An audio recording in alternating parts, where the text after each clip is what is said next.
Okay, so just as I said before, today we will majority go through the green theory, divergence theory, and Stark theory. But before we do all those things, we'd better to have some understanding about the line integral. Sorry, it's here, line integral. So the green theory is based on the line integral. Probably I can show you the green theory first. So one of the main topic today is we want to go through the green theory. So I will show you how to get a green theory. And based on the green theory, we will do for the 2D divergence theory. And then based on the understanding of the 2D divergence theory, we will do the 3D divergence theory. And finally, we will also do something for the Stark theory. For all videos, if you cannot understand right in the class, here is the link of the videos, the 2D and 3D divergence theory, and also the Stark theory. So you're welcome to watch the video at any time you want, except the one we watched, not except, in addition to the one we watch in the class. Okay.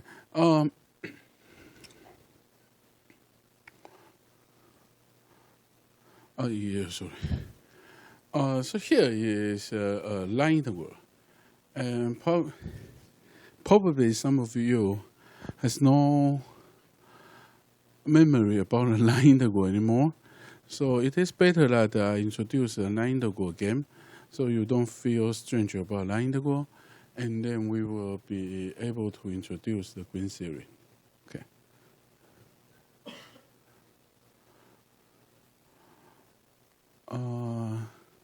By the way, for the people who are here for the information of final exam, you may be disappointed, okay? Because today's class is not it's not included in the final exam, okay?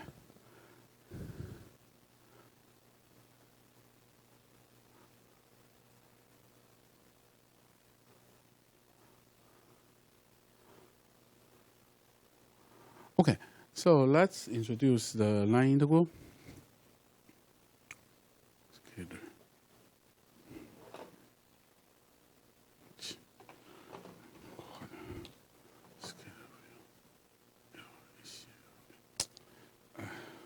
Okay, anyway. Yeah, what am I doing here? Anyway, I will deal with this later, okay.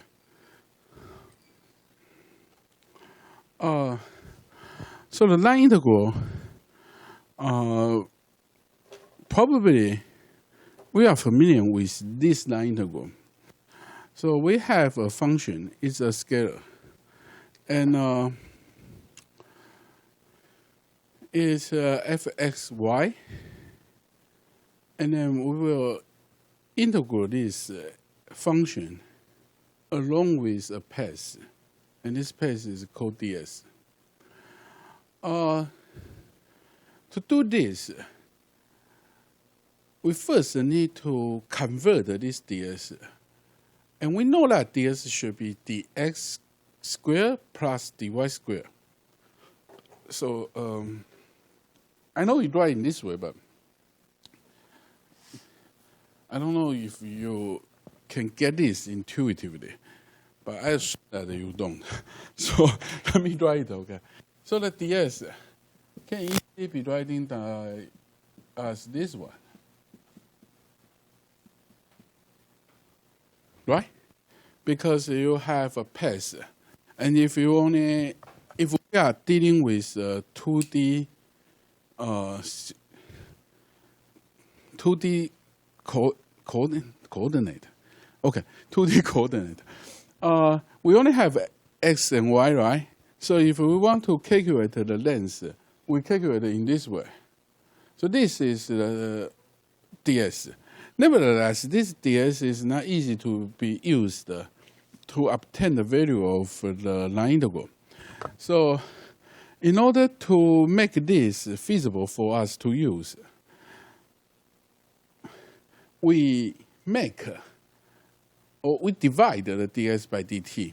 So if we do so, we actually have this one.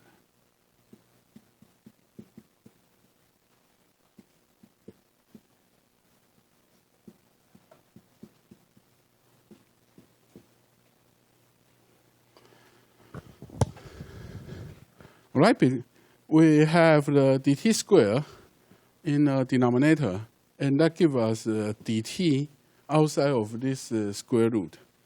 Okay. And then after that, we have this one plus this one and dt. Okay? All right. Hopefully it's clear.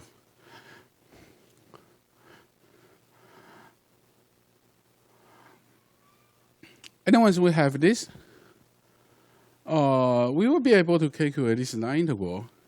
We substitute the x, y, and also this ds dy with t. Okay, so we replace s by the function of t, and also replace y by the function of t.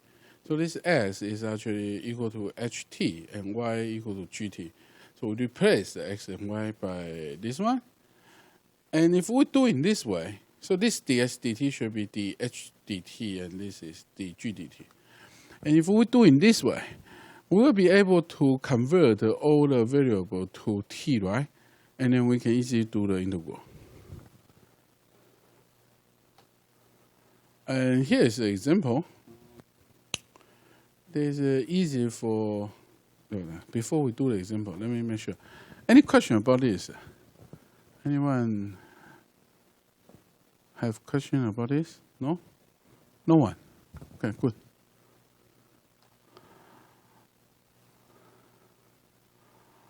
Okay. Then we have this example. And then the example say that we try to do the line integral with the right half of the circle, which is this x squared plus y squared equal to 16. So this is a circle, right? So we only do the line integral for the right half of this circle. Okay. And also we need to specify the direction. So we say that we do this in a counterclockwise direction, which means that it's in this direction, right? So let me draw it.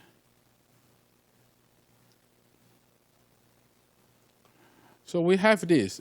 So supposedly we should have a half of the circle. And we do the line integral in this direction, counterclockwise. Okay?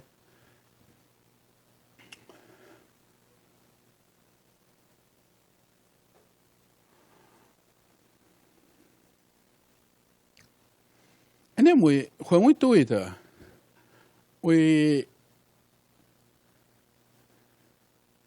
need to get the h and g, right? The h and g. All right? So we use this path. We know if we assign the x equal to 4 cosine t and y equal to 4 sine t, it will fulfill this condition. So assign this 2 and get h and g. And with h and g, which is this x and y, we get this 2, right? And then we can get this 2, and we can do the integration. So we get we get a x and y, right? Then we get a ds dt, dy dt. And then we get ds, and then we put the x, y, and ds here, and then do the integral. We get this one. It should be okay for all of you, right? Hopefully.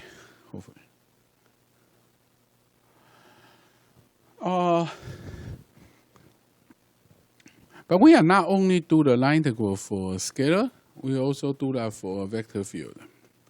If we try to do a line integral for a vector field, it becomes so easy because the whole thing reduced to a simple and easy equation is right in here. Okay. So it becomes f dot ds. ds is the path, and f is the vector field. So we use the vector field to dot ds. Okay. And it can be right in this way, just like the dot product. So you have ds, and you have vector field, and you do a dot product. And here I have a video. It's actually not video, it's animation. And probably you can take a look at this. So let me say again. So it has the F, the vector field, and C is the path. But sorry for this, I need to take a little some water. So.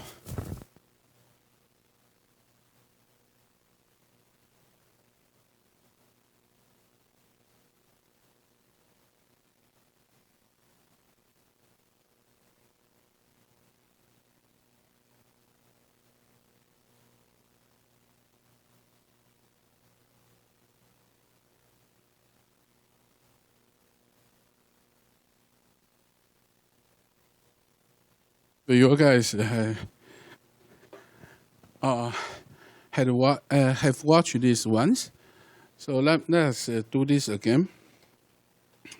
So you have a vector field F, and you try to do that along with the line C.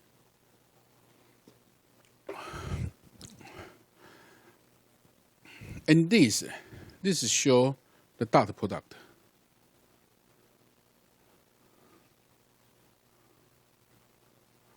So you can see that if it's along with the vector field, you get a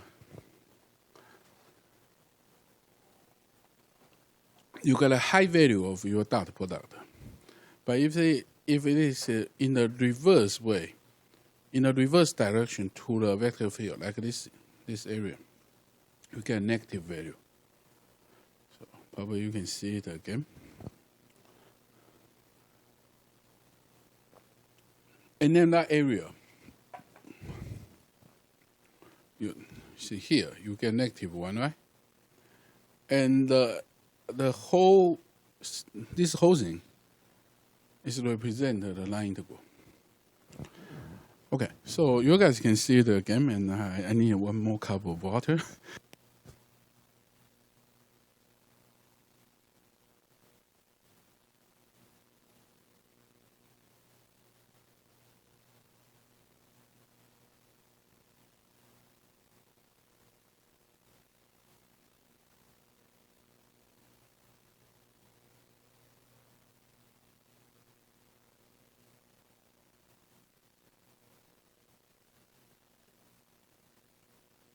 Both of you understand the line integral in a vector field. Any question about this? No?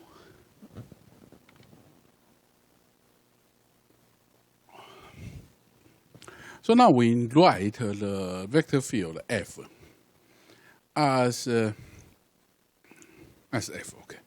But we represent its X component and Y component with P and Q, okay? So we have this.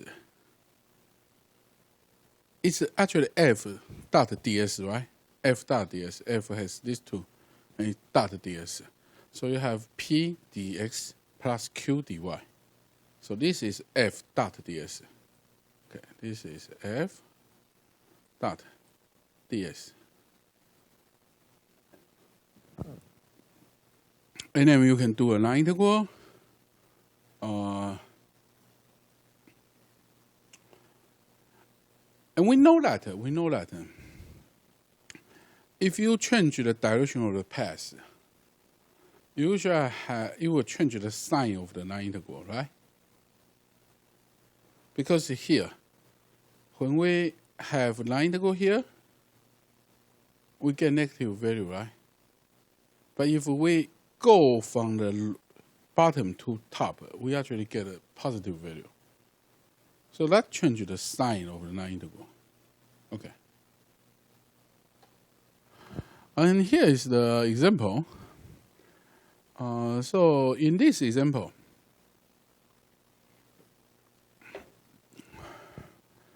we have the vector field yxz, and we want to do a line integral.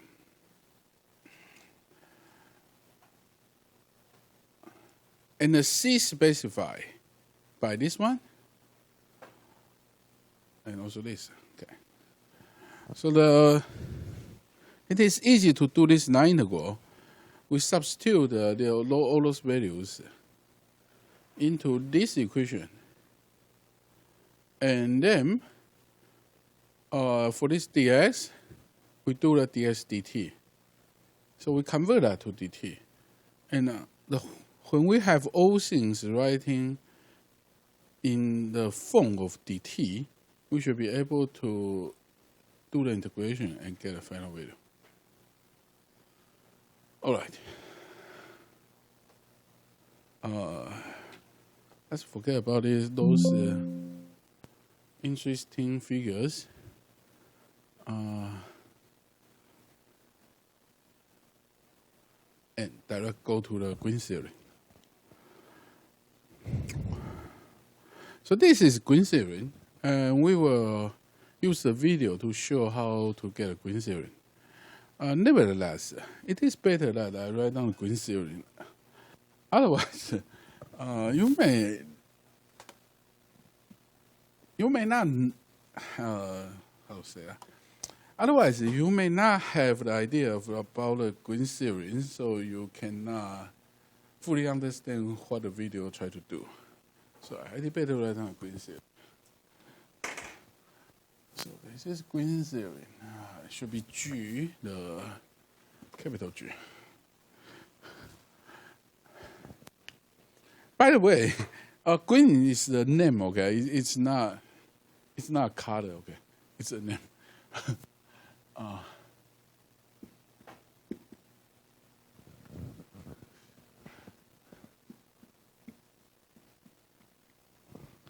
And this guy did a lot of fantastic work. Not only this theory, okay? He's a big guy.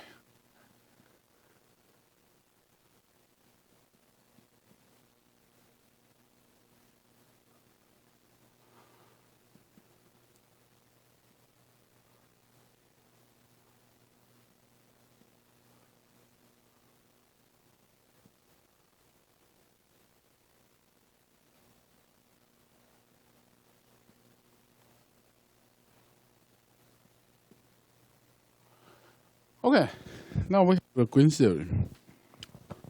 So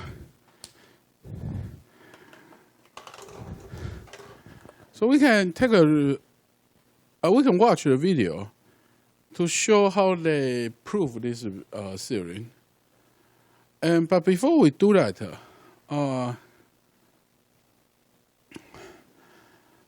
want to briefly introduce this theory. Okay. So this is a theory that shows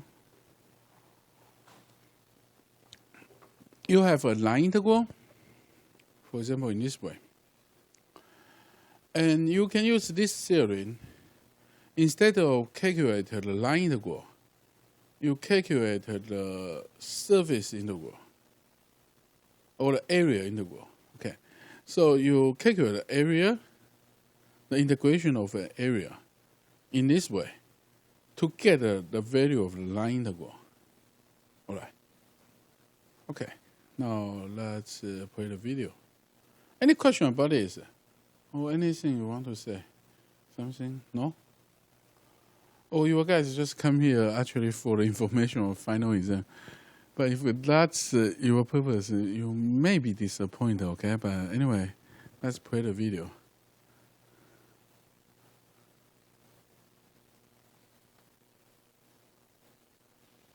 let's say we have a path in the xy plane. That's my y-axis. That is my x-axis. And my path will look like this. Let's say it looks like that. Just trying to draw a bit of an arbitrary path. And let's say we go in a counterclockwise direction, like that, along our path. And we could call this path, so we're in a counterclockwise direction, we could call that path C. And let's say we also have a vector field. And our vector field is going to be a little unusual. I'll call it P. P of xy, it only has an I component, or all of its vectors are only multiples of the I unit vector. So it's P, capital P of xy, times the unit vector I. There is no j component. So if you had to visualize this vector field, all of the vectors only go, they're all multiples of the I unit vector, or they could be negative multiples, so they could also go in that direction. But they don't go diagonal, or they don't go up. They all go left to right or right to left. That's what this vector field would look like. Now what I'm interested in doing is figuring out the line integral over a closed loop, the closed loop C, or the closed path C, of P dot dr, which is just our standard kind of way of solving for a line integral. And we've seen what dr is in the past. Dr is equal to dx times I plus dy times the j unit vector. And you might say, hey, isn't it dx dt times dt? And let me write that. Isn't it, can't dr be written as dx dt times dti plus dy dt times dtj? And it could, but if you imagine, these differentials could cancel out, and you'll just left with a dx and a dy, and we've seen that multiple times. And I'm going to leave it in this form because hopefully, if we're careful, we won't have to deal with the third parameter t. So let's just look at it in this form right here, with just the dx's and the dy's. So this integral can be rewritten as the line integral, the curve c. Actually, let me just do it over down here. The line integral over the path, or the curve c, of P dot dr.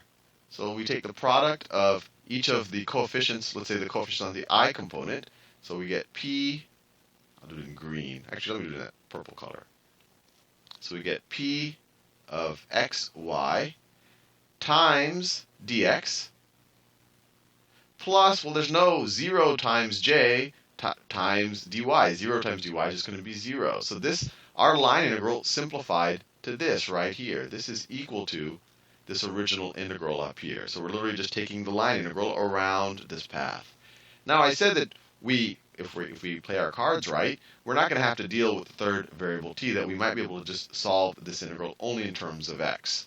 And so let's see if we can do that. So let's look at our minimum and maximum x points. That looks like our minimum x point. Let's call that A. And let's call that our maximum x point. Let's call that B. And what we could do is we can break up this curve into two functions of x. Y is functions of x. So this bottom one right here we could call as y1 of x. Right? This is just a standard curve. When we were just dealing with standard calculus, this is just, you can imagine this is f of x, and it's a function of x. And this is y2 of x. Y2 of x. Just like that. So you can imagine two paths. One path defined by y1 of x. Let me do that in a different color. Do it in magenta. One path defined by y1 of x as we go from x is equal to a to x is equal to b. And then another path defined by y2 of x as we go from x is equal to b to x is equal to a. That is our curve. So what we could do is we could rewrite this integral, which is the same thing as that integral, as this is equal to the integral. We'll first do this first path of x going from a to b of p of x. And I could just say p of x and y, but we know along this path, y is a function of x. It's y1 of x. So we say x and y1 of x. Wherever we see a y, we substitute it with y1 of x, dx. So that covers that first path. I'll do it in the same color. So this is That is, we could imagine this is C1. This is kind of the first half of our curve. Well, it's not exactly necessarily the half, but that takes us right from that point to that point. And then we want to complete the circle. Maybe I'll do that. And that is going to be, I'll do that in yellow. That's going to be equal to, sorry, we're going to have to add these two, plus the integral from x is equal to b, x is equal to b to x is equal to a. X is equal to b to x is equal to a of, I'll do it in that same color, of p of x. And now y is going to be y2 of x. Wherever you see a y, you can substitute with y2 of x along this curve. y2 of x dx. This is already getting interesting, and you might already see where I'm going with this. So this is the curve C2. C2. I think you appreciate if you take the union of C1 and C2, we've got our whole curve. So let's see if we can simplify this integral a little bit. Well, one thing we want to do, we might want to make their endpoints the same. So if you swap a and b here, it just turns the integral negative. So you make this into a b, that into an a, and then make that plus sign into a minus sign. And now we can rewrite this whole thing as being equal to the integral from a to b of this thing of p of x and y1 of x minus this thing, minus p of x and y2 of x. And then all of that times dx. Maybe I'll write it in a third color. All of that times dx. Now, I'm going to do something a little bit arbitrary, but I think you'll appreciate why I did this by the end of this video. And it's just a very simple operation. What I'm going to do is I'm going to swap these two. So I'm essentially going to multiply this whole thing by -1, or essentially multiply and divide by -1. So I can multiply this by -1, and then multiply the outside by -1, and I will not have changed the integral. I'm multiplying by -1 twice. So if I swap these two things, if I multiply the inside times -1, so this is going to be equal to, we do the outside of the integral, a to b. If I multiply the inside, I'll do a dx out here. If I multiply the inside of the integral by -1, these two guys switch. So it becomes p of x of y2 of x. And then you're going to have minus p of x and y1 of x. My handwriting's getting a little messy. But I can't just multiply just the inside by -1. I don't want to change the integral, so I multiply the inside by -1. Let me multiply the outside by -1. And since I multiply by -1 twice, these two things are equivalent. Or you could say this is the negative of that. Either way, I think you appreciate that I haven't changed the integral at all numerically. I multiply the inside and the outside by -1. And now the next step I'm going to do, it might look a little bit foreign to you, but I think you'll appreciate it. You might want to, it might be obvious to you if you've recently done some double integrals. So this thing can be rewritten as minus the integral from a to b of, and let me do it in a new color, of the function p of x, y, evaluated at y2 of x, minus it evaluated, and let me make it very clear. This is y is equal to y2 of x, minus this function evaluated at y is equal to y1 of x. And then, of course, all of that times dx. That's this statement, and what we saw right here, and this statement right here are completely identical. Completely identical. And then if we assume that a partial derivative of capital P with respect to y exists, hopefully you'll realize, and I'll focus on this a little bit because I don't want to confuse you in this step. Let me write the outside of the integral. So this is going to be equal to, and this is kind of a neat outcome, and we're starting to build up to a very neat outcome, which we'll probably have to take the next video to do. So let me do the outside dx. This right here, if we assume that capital P has a partial derivative, this right here is the exact same thing. This right here is the exact same thing as the partial derivative of P with respect to y dy, the antiderivative of that from y1 of x to y2 of x. Now I want to make you feel comfortable that these two things are equivalent. And to realize they're equivalent, you probably just have to start here and then go to that. We're used to seeing this. We're used to seeing a double integral like this. And then the very first step, we say, okay, to solve this double integral, we start on the inside integral right there. And we say, okay, let's take the antiderivative of this with respect to y. So if you take the antiderivative of the partial of p with respect to y, you're going to end up with p. And since this is a definite integral, the boundaries are going to be in terms of x. You're going to evaluate that from y is equal to y2 of x, and you're going to subtract from that y is equal to y1 of x. So normally we start with something like this, and we go to something like this. This is kind of unusual that we started with the solution of the definite integral, and then we slowly built back to the definite integral. So hopefully you realize that this is true, that this is just, we're kind of going in the reverse direction that we normally do. And if you do realize that, then we've just established a pretty neat outcome. Because what is this right here? What is this right here? Let me go back. Let me see if I can fit everything. I have some function, and I'm assuming that the partial of p with respect to y exists. But I have some function defined over the xy plane. You can imagine if we're dealing in 3 dimensions now. Let me draw a little bit neater. So that's y, that's x, that's z. So that's y, that's x. So this, you can imagine, is some surface. It just happens to be the partial of p with respect to x. So it's some surface on the xy plane like that. And what are we doing? We're taking the double integral under that surface, right? Around this region. The region's boundaries in terms of y are defined by y2 and y1 of x. By y2 and y1 of x. So you literally have that curve. That's y2 on top, y1 on the bottom. Y1 on the bottom. And so we're essentially taking the volume above, this. So if you imagine, with the base is the whole floor of this is going to be the area inside of this curve, and then the height is going to be the function partial of p with respect to y.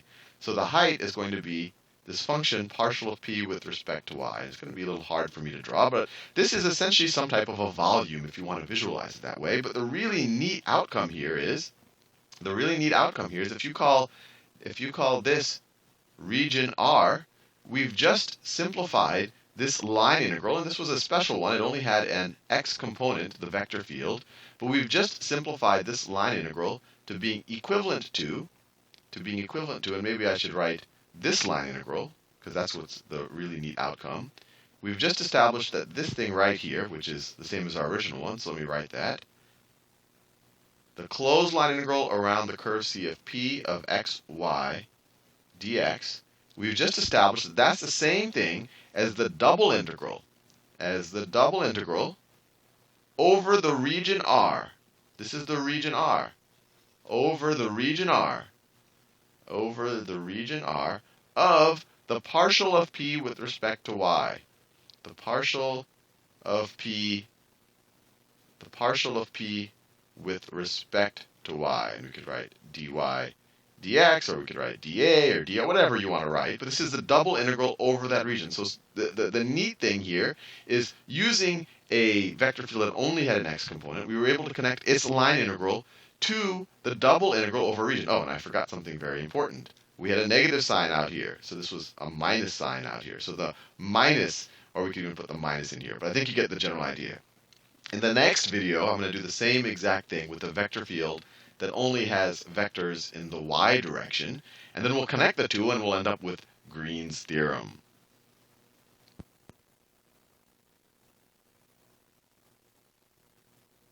So let's come back to here. So I don't know how much you get, but anyway, let me explain this for a while. So this video, it has actually 2 videos. One is dealing with the P and the other dealing with Q. And as you can see here, you have P and Q here. So they try to separate this serine into two parts, and one is a p in the dx part, and the other is dy part. And to do that, they try to do one thing is they try to make the vector field only in one direction. So you don't have the fraction in y direction, okay? So only have the x direction. And then they try to do the other one is you only have the y direction, you don't have s direction. So they should be able to separate that into two parts and then get one here. So it's here, right? Here. Sorry. Sorry about that. It's here. And also, you may realize that one question, if they do nearly the same thing to x and to y, so it will have a negative side here, a negative side here. Okay.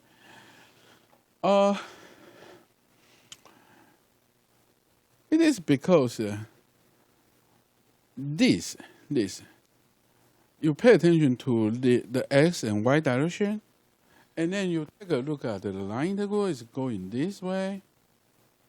Okay? And if you pay attention to this, then you will realize that that negative side just comes from the direction. Okay? All right. So, any question about the video? If not, we are supposed to play the next video. But before that, I want to say something. Okay? 我想你们应该有一些人是误会今天会有什么事情，所以跑来，因为我看到很多人并不是平常会来的人。那因为这个课我们之前有讲，就是最后一堂课的东西不在期末考范围内哦。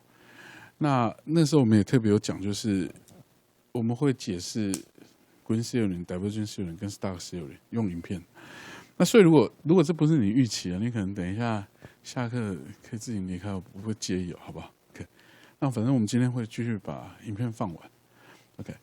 And one of the reasons that I go through all those stuff is probably for you guys it's not that important, but for me, I know Green theorem for a real long time, but when I was a grad student, I didn't have chance to see its proof, and I always have something in mind that it haunts me.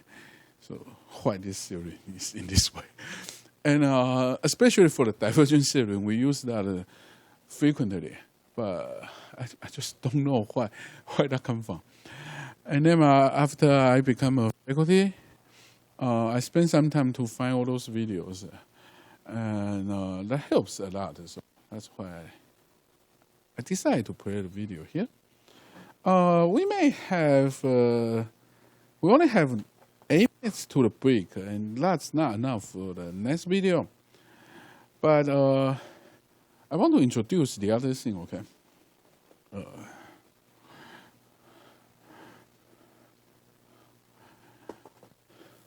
So we have the other video here.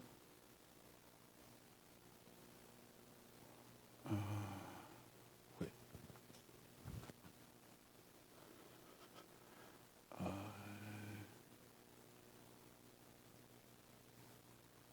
Here.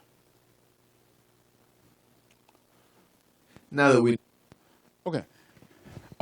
We have this video here, but we don't have its previous video because it's kind of time consuming. Probably next time I should find a previous video. So I decided to introduce this part myself, okay? I will write here, and that probably will take this 7 minutes. If we take more than 7 minutes, it's okay. It's okay. We can still finish it after the break, okay? So let me show this. So it is actually try to convert. Its original is in this way, dr, and you try to convert to the other their direction. Okay, so let me show it.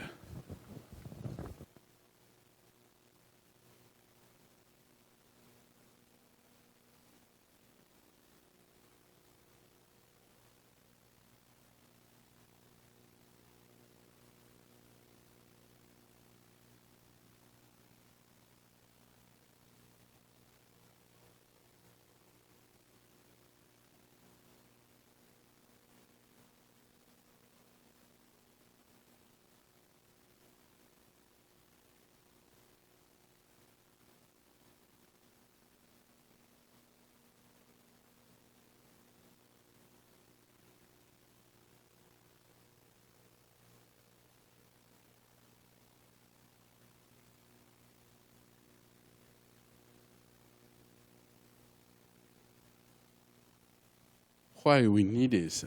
So the first thing is, I can easily write down a 2D divergence theory, and then the idea is we try to convert the Green theorem, not convert. We try to use the Green theorem to get a 2D divergence theory, and to do that, we need all those things. Okay, so those stuff is give us the information or the background to get the 2D divergence theorem from Green theory.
I think that's enough to explain all the things. So we have the Green theorem, and I know we only have half of that. We will show the rest half of that after the break.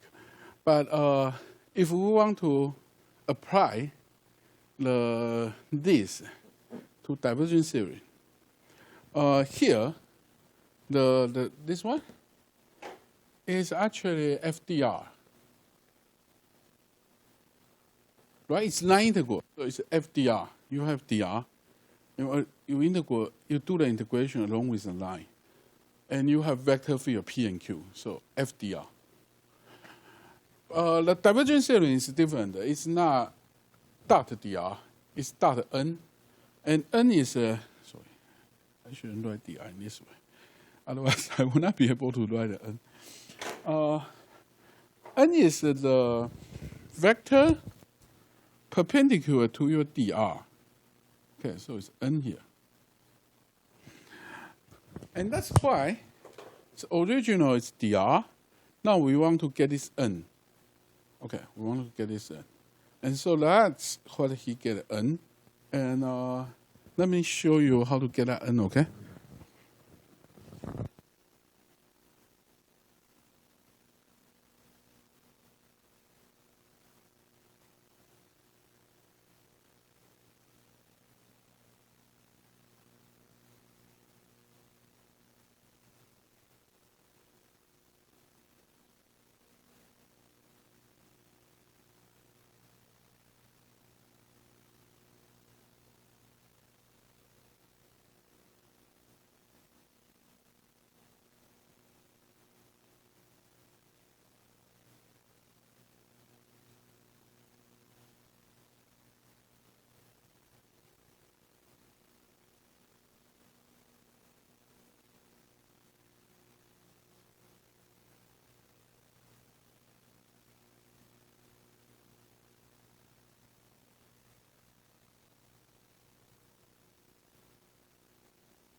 to a class after the break. And if you are not interested in all those proof, you are welcome to do what you want, okay? Yeah.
Let's do in this way, okay? We play the next video, the green theory. And after that, I will introduce this part. And then we will play a video for the 2D divergence theory. And then the 3D divergence theory and stock theory. Okay.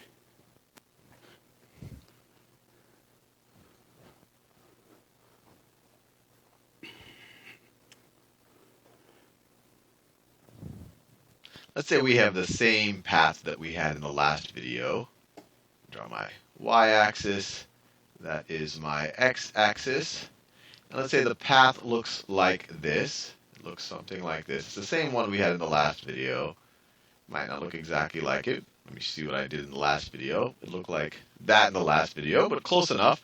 Let's say we're dealing with the exact same curve as the last video. We could call that curve C. Now, in the last video, we dealt with a vector field that only had vectors in the I direction. Let's deal with another vector field that only has vectors in the J direction, or the vertical direction. So let's say that Q, the vector field Q of x, y, say it's equal to capital Q of x, y times j. And we are going to concern ourselves, with the closed line integral around the path C of Q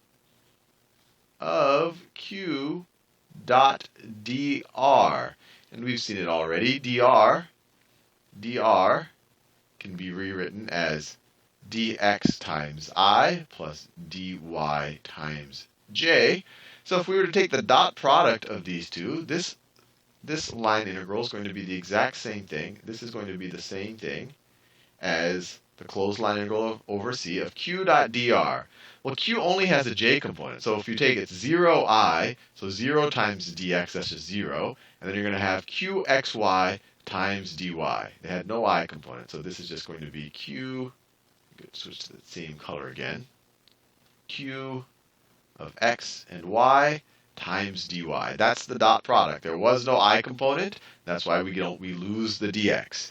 Now let's see if there's any way that we can solve this line integral without having to resort to a third parameter t, just like we did in the last video. It's actually, it'll be almost identical. We're just dealing with y's now instead of x's. So what we can do is we can say, well, what's our minimum y and our maximum y? So our minimum y, let's say it's right here. It's a minimum y. Let's call that A. Let's say our maximum y, that we attained is right over there.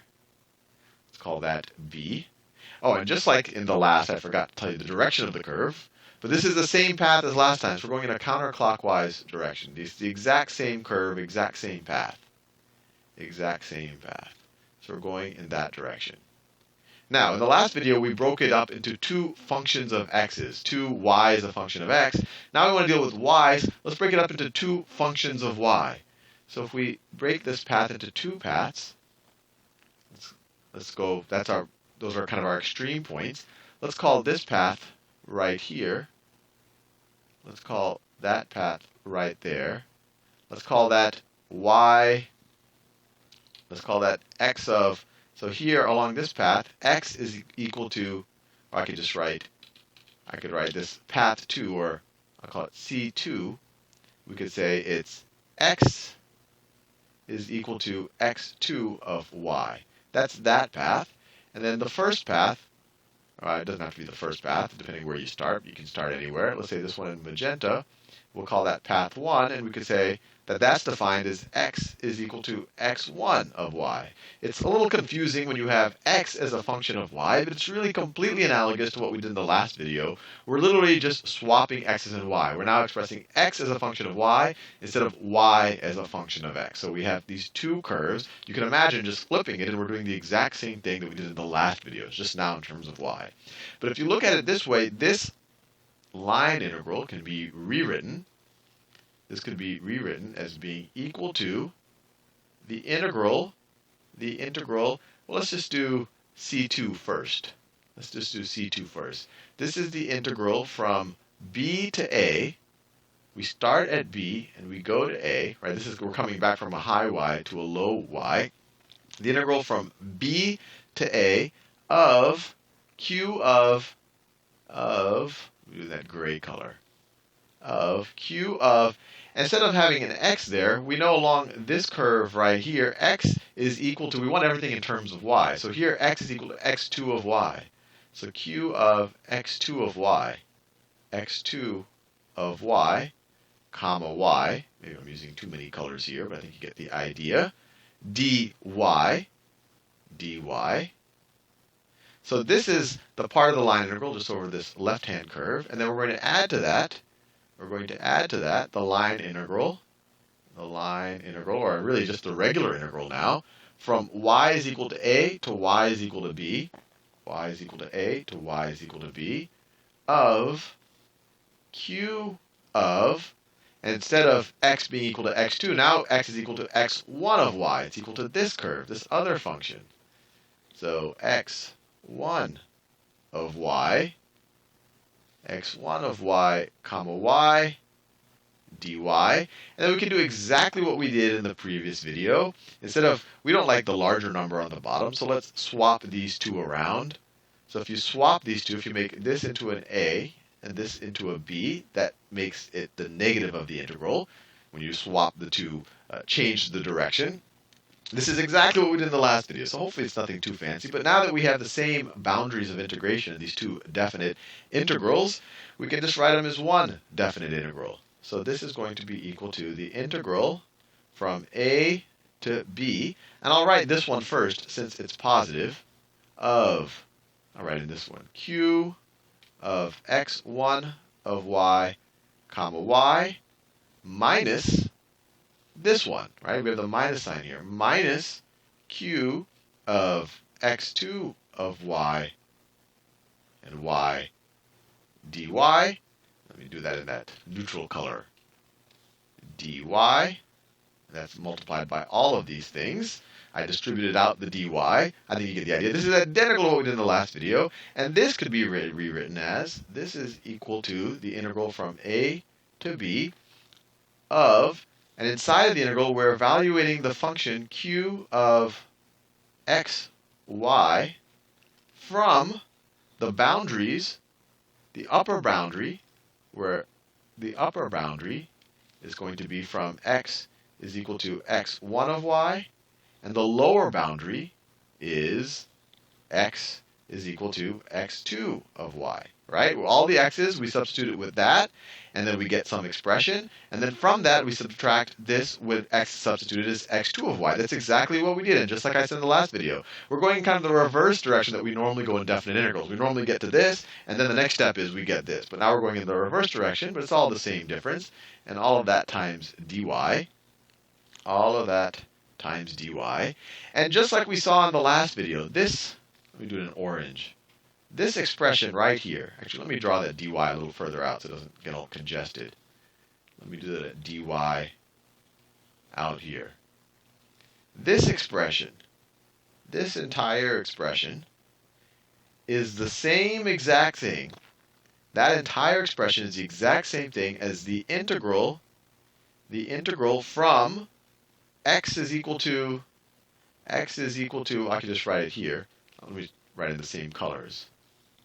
x2 of y to x1 of y to x1 of y of the partial, I'll do it in the, I'll stay in that orange color, of the partial of q with respect to x dx. This, I want to make it very clear, this is, at least in my mind, the first part, when I first saw it, it was a little confusing. But if you look, just saw an integral like this, if this is the inside of a double integral, and it is, the outside is what we saw there. It's the integral from a to b dy. But if you just saw this in a double integral, what you would do is you would take the antiderivative of this with respect to x. The antiderivative of the partial of q with respect to x is going to be just q of xy. And then since it's a definite integral, you would evaluate it at x1 of y, and then subtract from that this function evaluated x2 of y, which is exactly what we did. So hopefully you appreciate that. And then we got our result, which is very similar to the last result. What does this double integral represent? What does it represent? It represents, well, anything. If you have any double integral that goes from, if you imagine this is some function, let me draw it in 3 dimensions. And this is really almost a review of what we did in the last video. If that's the y-axis, that's our x-axis, that's our z-axis. This is some function of x and y. So it's some surface you could imagine on the xy plane. It's some surface. So we could call that the partial of q with respect to x. And what this double integral is, this is essentially defining a region, and you can kind of view this dx times dy as kind of a small differential of area. So the region under question, the boundary points, are from y goes from at the bottom, it goes from x2 of y, which we saw was a curve that looks something like this. That's the lower y. And over here, if we draw it in 2 dimensions, this was the lower y curve. The upper y curve is x1 of y. So the upper y curve looks something like that.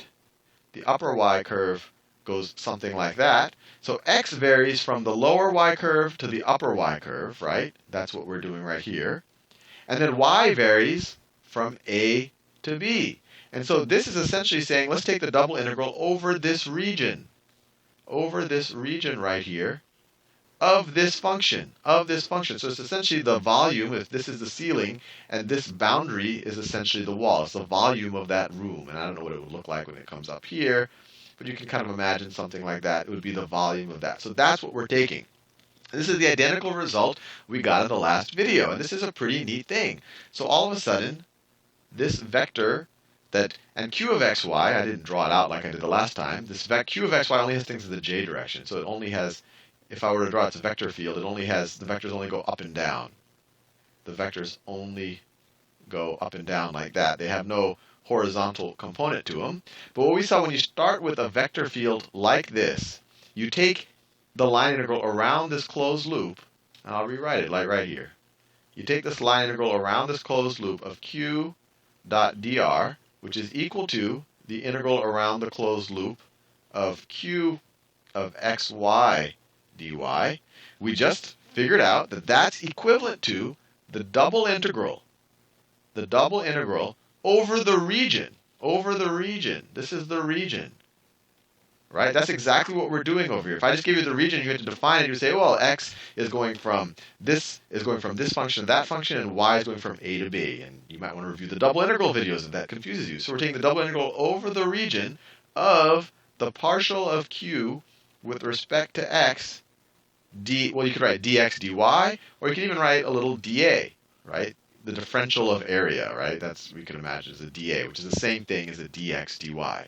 And if we combine that with the last video, and this is kind of the neat bringing it all together part, the result of the last video was this, that if I had a function that's defined completely in terms of x, we had this right here. We had that result. Actually, let me copy and paste both of these to a nice clean part of my whiteboard, and then we can do the exciting conclusion. So let me copy and paste that.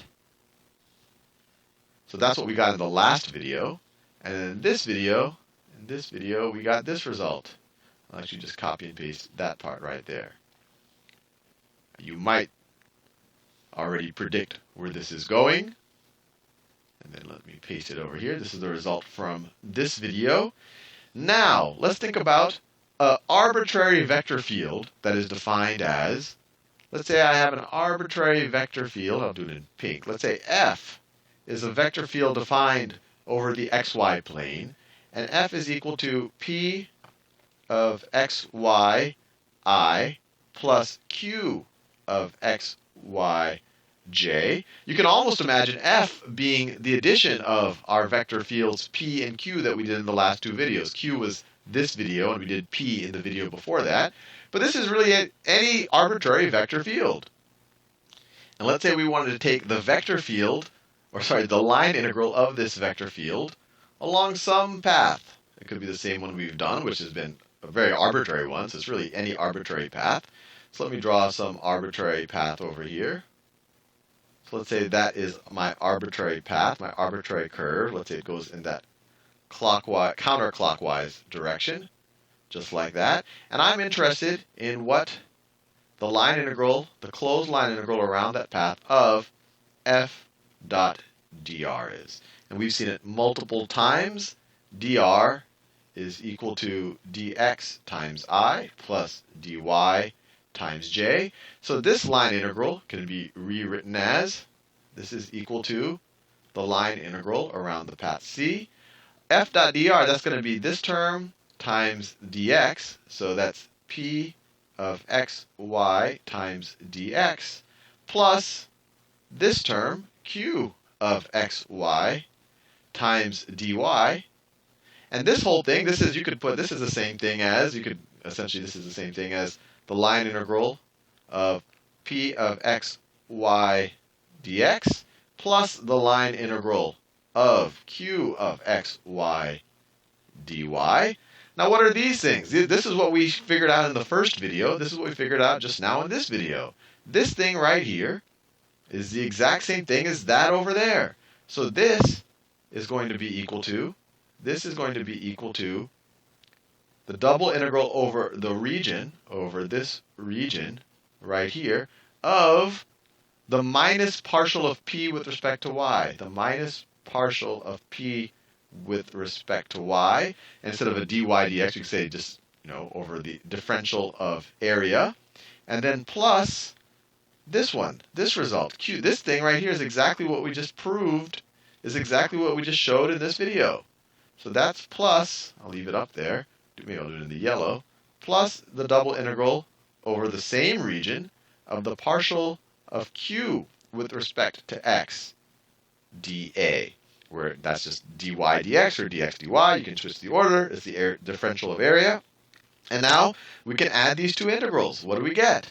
So this is equal to, and this is kind of our big grand conclusion, maybe magenta is called for here, the double integral of over the region of, I'll write this one first because it's positive, that one's negative, of the partial of q with respect to x minus the partial of p with respect to y d, the differential of area.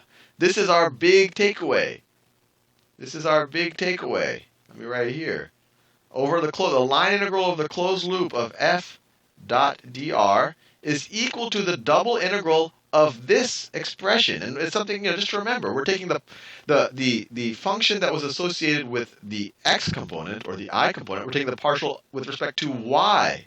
And the function that was associated with the y component, we're taking the partial with respect to x. And that first one we're taking the negative of. That's a good way to remember it. But this result right here, this is, maybe I should write it in green. This is Green's theorem.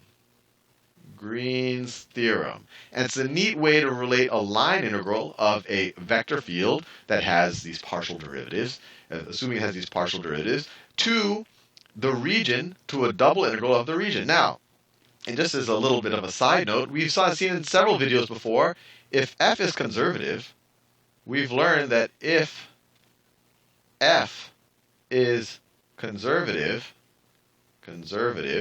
which means it's the gradient of some function, that it's path independent, that the closed integral around any path is equal to 0. And that's still true. So that tells us that if f is conservative, this thing right here must be equal to 0. That's the only way that you're always going to enforce that this whole integral is going to be equal to 0 over any region. I mean, you could think of situations where they cancel each other out, but really over any region, that's the only way that this is going to be true, that these two things are going to be equal to 0. So then you could say partial of q with respect to x minus the partial of p with respect to y has to be equal to 0, or these two things have to equal each other. Or this is kind of a corollary to Green's theorem, kind of a low-hanging fruit you could have figured out. The partial of q with respect to x is equal to the partial of p with respect to y. And when you study exact equations in a differential equation, you'll see this a lot more. And actually, well, I won't go into too much, but conservative fields, you're actually, the differential form of what you see in the line integral is actually, if it's conservative, it would be an exact equation. But we're not going to go into that too much. But hopefully you might see the parallels if you've already run into exact equations in differential equations. But this is the big takeaway. And let's maybe do some examples using this takeaway in the next video. Hopefully you guys all get the Green theory. And what he said about the next video is about a 2D divergence theory. Nevertheless, he actually has other videos to show what I try to say here. Okay. And I don't want to use the video because that will cost much more time. So I can briefly go through this. So the Green theory, it shows the line integral to the area integral, right? And if we try, probably I should show this.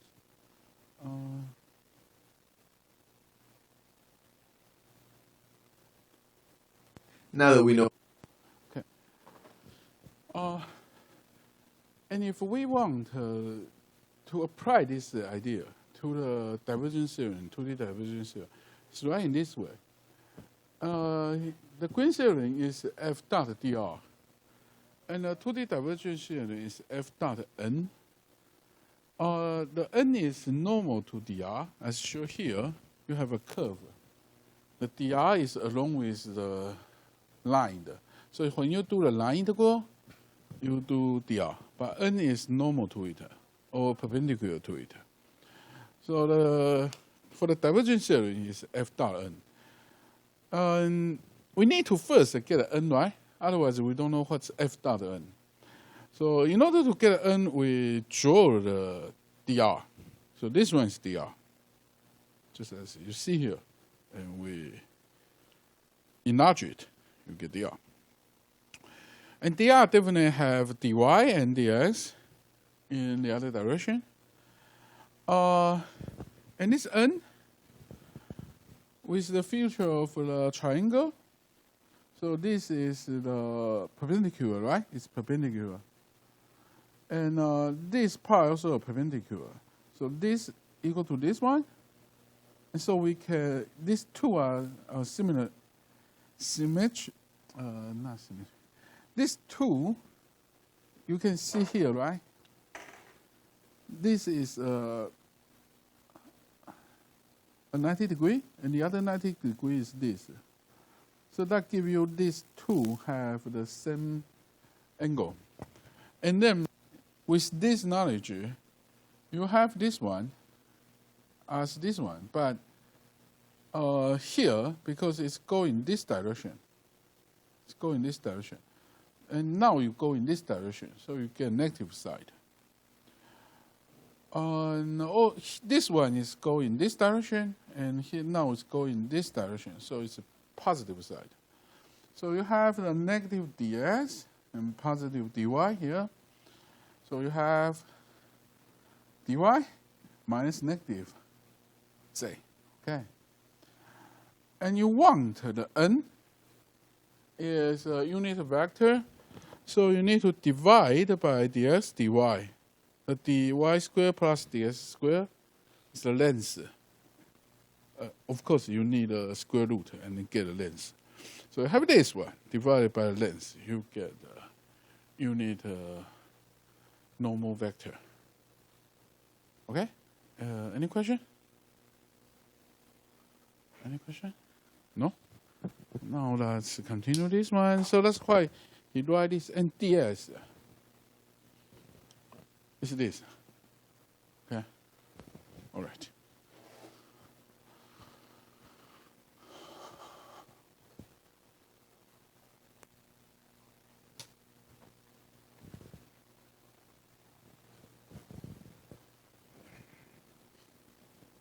Bit about how to construct a unit normal vector at any point in a curve. That's what we did in the last video. I want to start exploring an interesting expression. So the expression is the line integral around a closed loop, and we're going to go in the positive counterclockwise orientation, of a vector field f dotted with the unit normal vector at any point on that curve ds. ds. I'll write ds in magenta. ds. So first let's conceptualize what this is even saying, and then let's manipulate it a little bit to see if we can come up with an interesting conclusion. We actually will manipulate it. We'll use Green's theorem, and we're going to actually come up with a two-dimensional version of the divergence theorem, which all sounds very complicated, but hopefully we can get a little bit of an intuition for it as to why it is actually a little bit of common sense. So first let's just think about this. So let me draw a coordinate plane here. So let me do it in white. So this right over here, that's our y-axis. That over there is our x-axis. Let me draw ourselves my curve. So my curve might look something like, I'll do it in a blue color. So my curve might look something like this, my contour, and it's going in the positive counterclockwise direction just like that. And now we have our vector field. And just as a reminder, we've seen this multiple times. My vector field will associate a vector with any point on the xy plane, and it can be defined as some function of x and y. Actually, I'll call that p. Some function of x and y times the I unit vector. So it says what the I component of the vector field is for any x and y point, and then what the j component, or what we multiply the j component by, or the vertical component by, for any x and y point. So some function of x and y times I plus some other scalar function of x and y times j. And so if you give me any point, there will be an associated vector with it. Any point, there's an associated vector, depending on how we define this function. But this expression right over here, we're taking a line integral. We care specifically about the points along this curve, along this contour right over here. And so let's think about what this piece right over here is actually telling us before we sum up all of these infinitesimally small pieces. So if we just take f dot n, so let's just think about a point on this curve. So a point on this curve, maybe this point right over here. So associated with that point, there is a vector. That's what the vector field does. So f might look something like that right over there. So that might be f at that point. And then we're going to dot it with the unit normal vector at that point. So the unit normal vector might look something like that. That would be n hat at that point. This is the vector field at that point. When you take the dot product, you get a scalar quantity. You essentially just get a number, and you might remember, and there's several videos where we go into detail about this, but that tells you how much those two vectors go together. It's essentially, if they're completely orthogonal to each other, you're going to get 0, and if they go completely in the same direction, it's essentially you're just going to multiply their magnitudes times each other. And since you have a unit normal vector here, what this is essentially going to give you is the magnitude of the vector field f that goes in the normal direction. So think of it this way. So let's think about the component of this that goes in the normal direction. It might look something like that. This would be the component that goes in the tangential direction. So this expression right over here is going to give us the magnitude of this vector. Let me write this down. This right over here is the magnitude of the component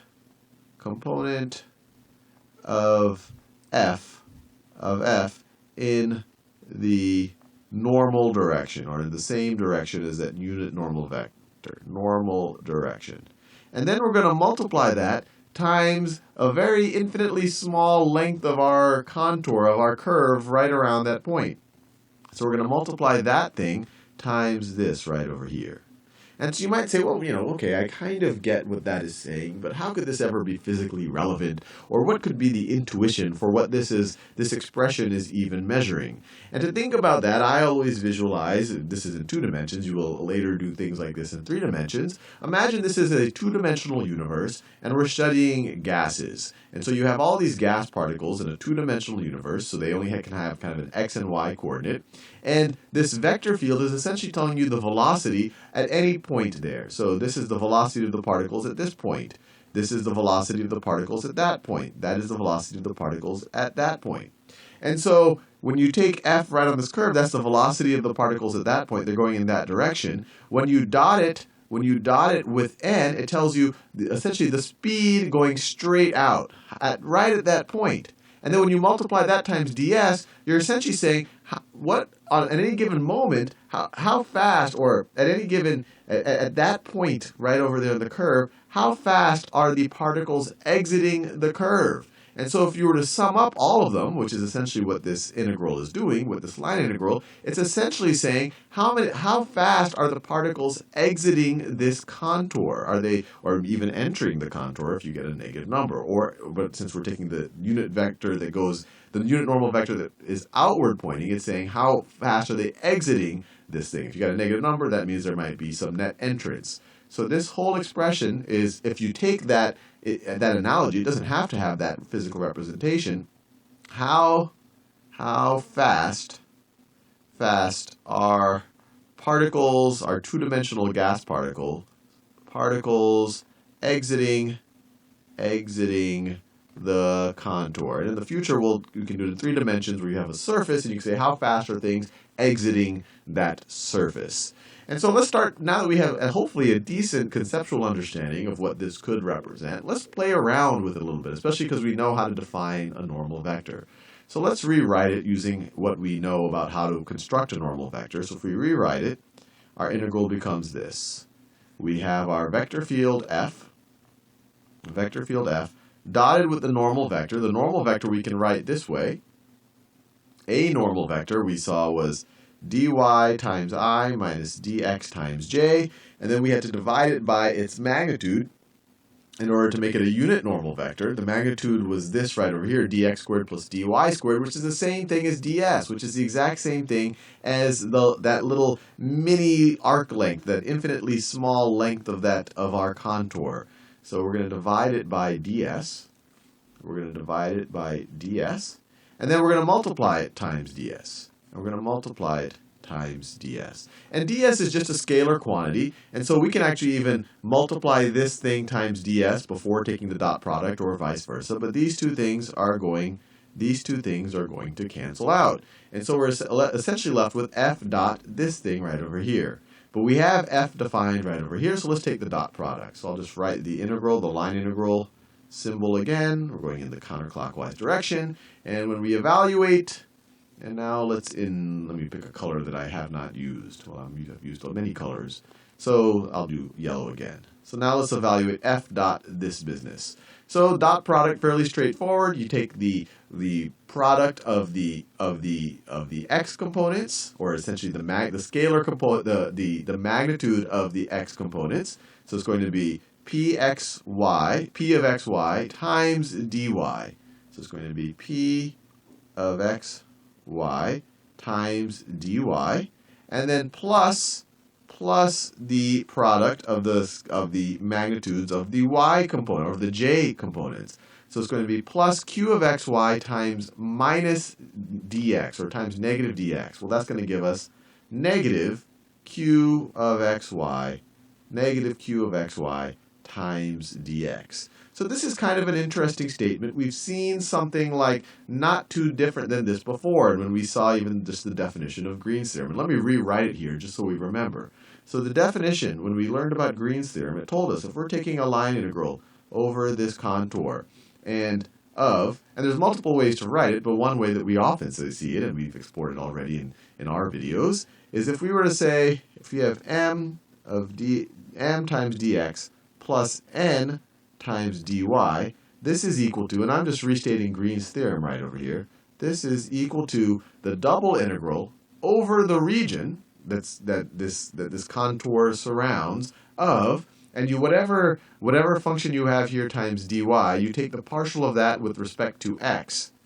So you take the partial of this with respect to x, the partial of n with respect to x, and from that you subtract whatever was on the dx side, so the partial of m with respect to y, and then you could say times dx dy, or you could say dA for the infinitesimally small little chunk of area.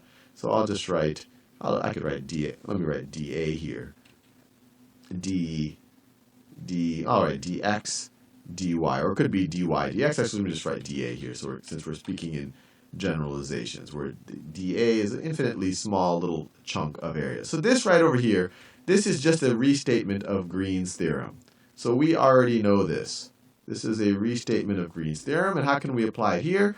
Well, it's the same thing. We have a little bit of sign differences, but we can apply Green's theorem right over here. This is going to be equal to the double integral over the region that this contour surrounds. And then what we want to do is we want to look at whatever is the function that's being multiplied times the dy. And in this case, this is the function that's being multiplied times the dy. And we want to take the partial of that with respect to x. So we're going to take the partial of p with respect to x. So the partial of p with respect to x. And then from that, we are going to subtract. We're going to subtract the other function, whatever is being multiplied times dx. We're going to take the partial of that with respect to y. So here, we're going to take the partial of this whole thing with respect to y, but we have a negative out here. So it's going to be minus partial of q with respect to y, and then we have dA. And obviously, these two negatives, and subtracting a negative just gives you a positive. So then this is going to be equal to the double integral over the region, and maybe you might already see where this is going, maybe getting a little bit excited. The partial of p with respect to x plus the partial of q with respect to y, dA. Now, okay, I took the partial of, okay, what is this telling me, Sal? Well, look at this thing right over here. P was originally the function that is telling us kind of the magnitude in the x direction. Q was telling us the magnitude in the y direction. We're taking the partial of this with respect to x. We're taking the partial of this with respect to y. And we're summing them. This is essentially, or this is exactly, the divergence of f. And if that doesn't make any sense, go watch the video on divergence. This right over here is the divergence of f. This is the divergence, by definition really, this is the divergence of our vector field f. And so we have a very interesting thing. This thing that we saw, this original expression that we started studying, which is essentially saying what's the speed at which the particles are exiting this surface. We now get it in terms of this little expression, and we'll interpret it in an intuitive way in a little bit. So this is equal to the divergence of f times dA over the whole region. So the double integral over. So we're summing up the divergences of f times the infinitely small little chunk of area, and we're summing them up over the whole region. Now, why does that make intuitive sense? And for you to realize why it makes intuitive sense, you just have to remind yourself what the divergence is. Divergence is a measure of how far, of whether things are expanding or diverging or kind of contracting. If you have a point over here, where around that the particles are kind of moving away from each other, you would have a positive divergence here. If you have a point, sometimes called a sink, where all of the particles are kind of condensing or converging, you would have a negative divergence here. And now, so this should make a lot of sense. You take any little infinitely small area in this, and then you multiply that times the divergence there. So the more divergence here, you're going to get a larger number. And then you sum them up across the entire region. And so that makes a lot of sense. The more diverging that's going on through your region, obviously the more stuff is going to be exiting your boundary over here. So it actually makes complete sense, or hopefully it makes a little bit of complete sense. If you were to see how fast are things exiting the surface, it's really the two-dimensional flux. How fast are things exiting the surface, and you take the sum over all of them, that's going to be the same thing as summing all of the divergences over this area that the contour is surrounding. So hopefully that makes a little bit of sense to you, and it's actually another way of kind of thinking about Green's theorem. And we also have just explored what we've just said, this expression, that the divergence summed over this region over here is the same thing as the f dot n over the contour. That essentially is the two-dimensional divergence theorem.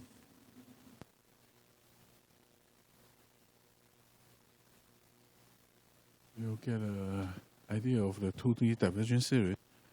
We only have 10 minutes to the break. I think the next video,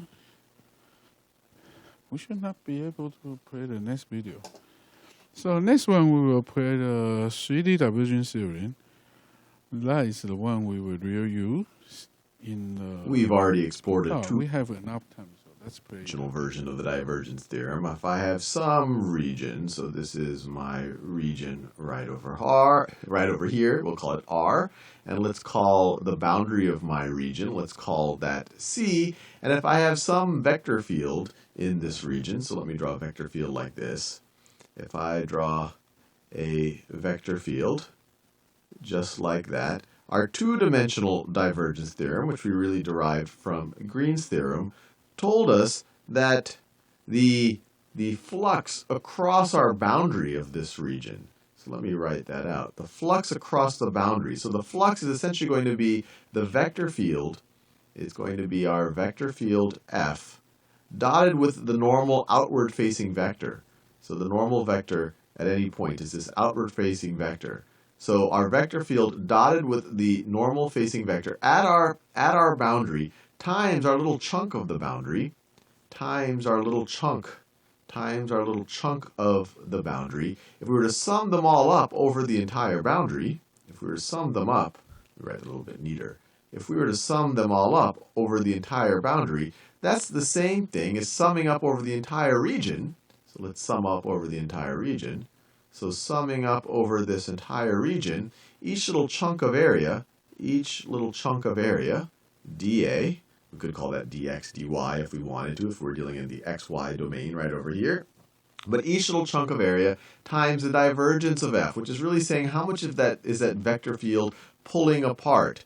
So it's times the divergence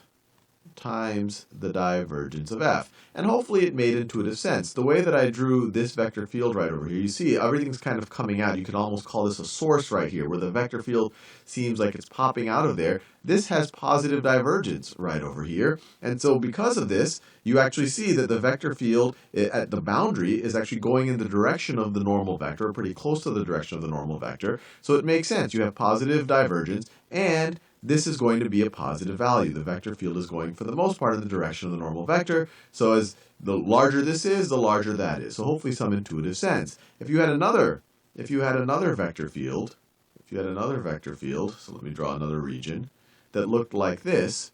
So I could draw a couple of situations. So one where there's very limited divergence, maybe it's just a constant vector. The vector field doesn't really change as you go as you go in any given direction.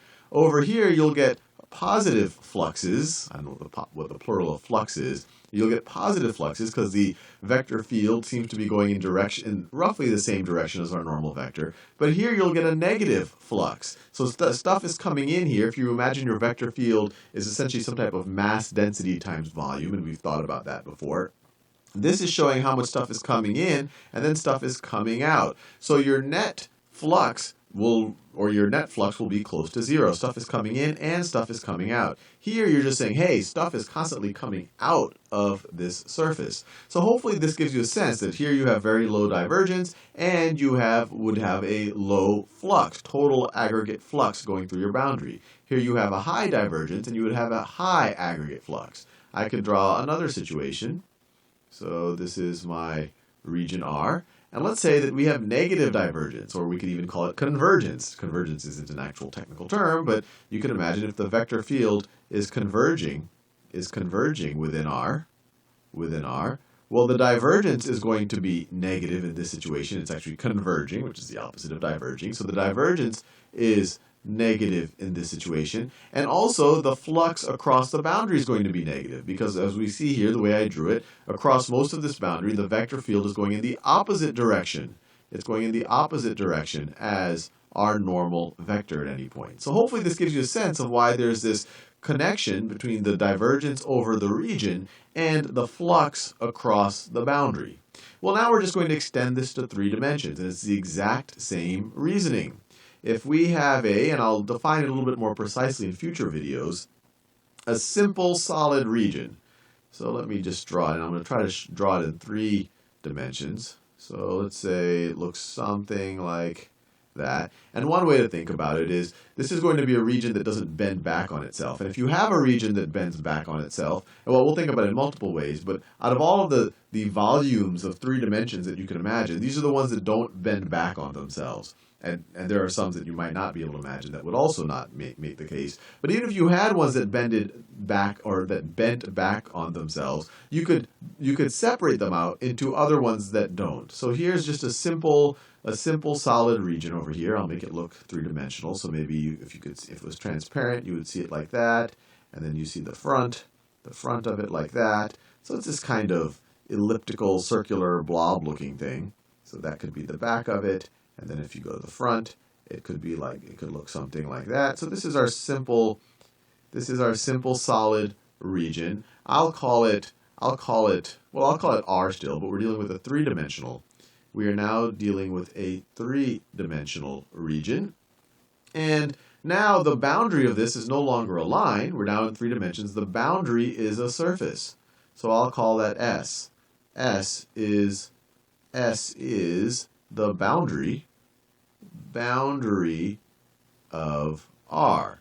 And now let's throw on a vector field here. Now this is a vector field in 3 dimensions. And now let's imagine that we actually have positive divergence of our vector field within this region right over here. So we have positive divergence. So you can imagine that it's kind of the vector field within the region. It's a source of the vector field, or the vector field is diverging out of the vector field is diverging out. That's just the case I drew right over here. And the other thing we want to say about vector field S, it's oriented in a way that its normal vector is outward facing. So outward, normal vector. So it's oriented so that the normal vector is like that. The other option is that you have an inward facing normal vector, but we're assuming it's an outward facing N. Well, then we just extrapolate this to 3 dimensions. We essentially say the flux across the surface. So the flux across the surface, you would take your vector field, dot it with the normal vector at the surface, and then multiply that times a little chunk of surface. So multiply that times a little chunk of surface, and then sum it up along the whole surface. So sum it up. So it's going to be a surface integral. So this is flux across the surface. Flux across the surface is going to be equal to, if we were to sum up the divergence of F, if we were to sum up across the whole volume, so now if we're summing up things on every little chunk of volume over here in 3 dimensions, we're going to have to take integrals along each dimension. So it's going to be a triple integral. So it's going to be a triple integral over the region of the divergence of f. So we're going to say how much is f, what is the divergence at f at each point, and then multiply it times the volume of that little chunk, and multiply it times the volume of that chunk, a sense of how much is it totally diverging in that volume, and then you sum it up. That should be equal to the flux. So it's completely analogous to what here. Here we had a flux across the line. We had essentially a 2-dimensional, or I guess we could say it's a 1-dimensional boundary. So flux across the curve, and here we have the flux across the surface. Here we were summing the divergence in the region, here we're summing it in the volume, but it's the exact same logic. If you had a vector field like this that was fairly constant going through the surface, on one side you would have a negative flux, on the other side you would have a positive flux, and they would roughly cancel out. And that makes sense because there would be no diverging going on. If you had a converging vector field where it's coming in, the flux would be negative because it's going in the opposite direction of the normal vector, and so the divergence would be negative as well because essentially the vector field would be converging. So hopefully this gives you an intuition of what the divergence theorem is actually saying something very, very, very, very almost common sense or intuitive. And now in the next few videos, we can do some worked examples just so you feel comfortable computing or manipulating these integrals. And then we'll do a couple of proof videos where we actually prove the divergence theorem.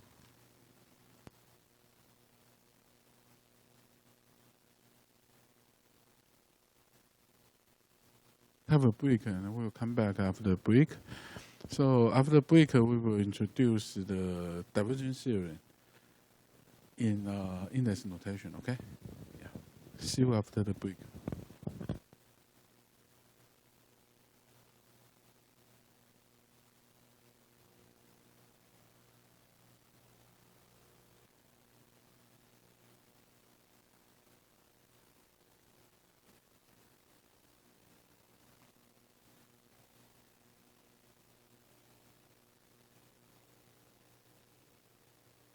Come back to index notation, okay?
too fast. Okay. Anyway, so we know the divergence theory from the video. It looks like in this way. Nevertheless, when we will try to use the divergence theory, it is not that easy. Okay. This is writing for the undergraduate course, probably for calculus, the first year undergraduate course, and here is a graduate course. So I will give you the version of the divergence theory with index notation. Okay, so that will be much more complicated, and also it has some dot product, right? And that also involves the dot product of the normal vector. And probably I should show you what's that. Okay, so that kind of things is very common in advanced fluid mechanics. So let me first show you the dot product of the normal vector.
Let me explain something. Okay. First thing is this is how we write a divergence theory in index notation, and that's totally different from what we have here. What we have from the video is simply use the divergence theorem for vector, but when we write this way in index notation, that f does not need to be a vector. Okay.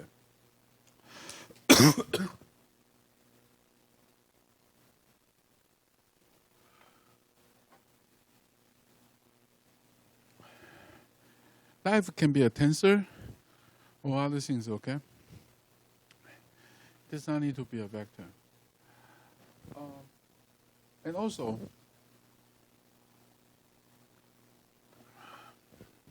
you can use some let me show you one thing.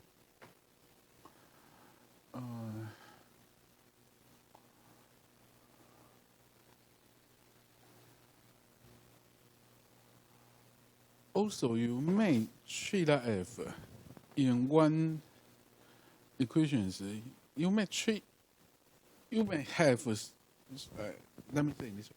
You can separate this whole bracket into several terms, and in each term you will have different f, and then you convert that to the surface integration with different f.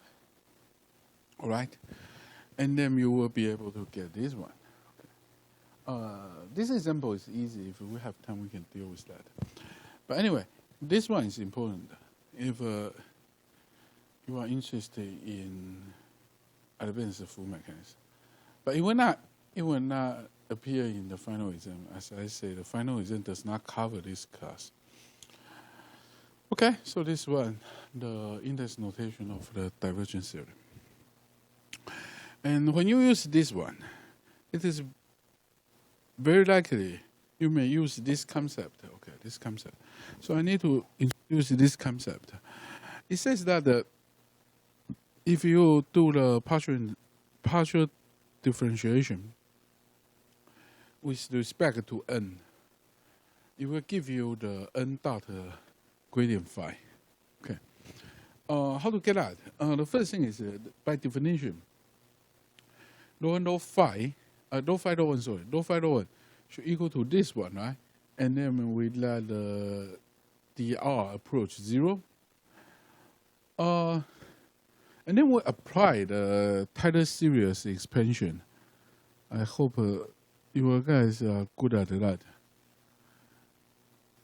If you have difficulty to apply the Taylor series expansion, you can raise your hand.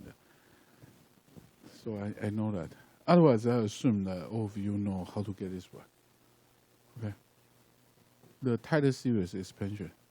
If you have difficulty, you may let me know. Otherwise, I assume that you guys know it. Okay, I assume that all of you know it. If you still have difficulty and you don't want to raise your hand, you can go to Wikipedia, 维基百科, and then you type the Taylor series expansion, and you will finally find this formula. Okay. Of course, it's not NDR; it's other notation, but with some effort, you will finally get this one. So the Taylor series expansion give us the first term, and the second term with the derivative, right? And the higher terms we use a little o. Little o means it's a very small number.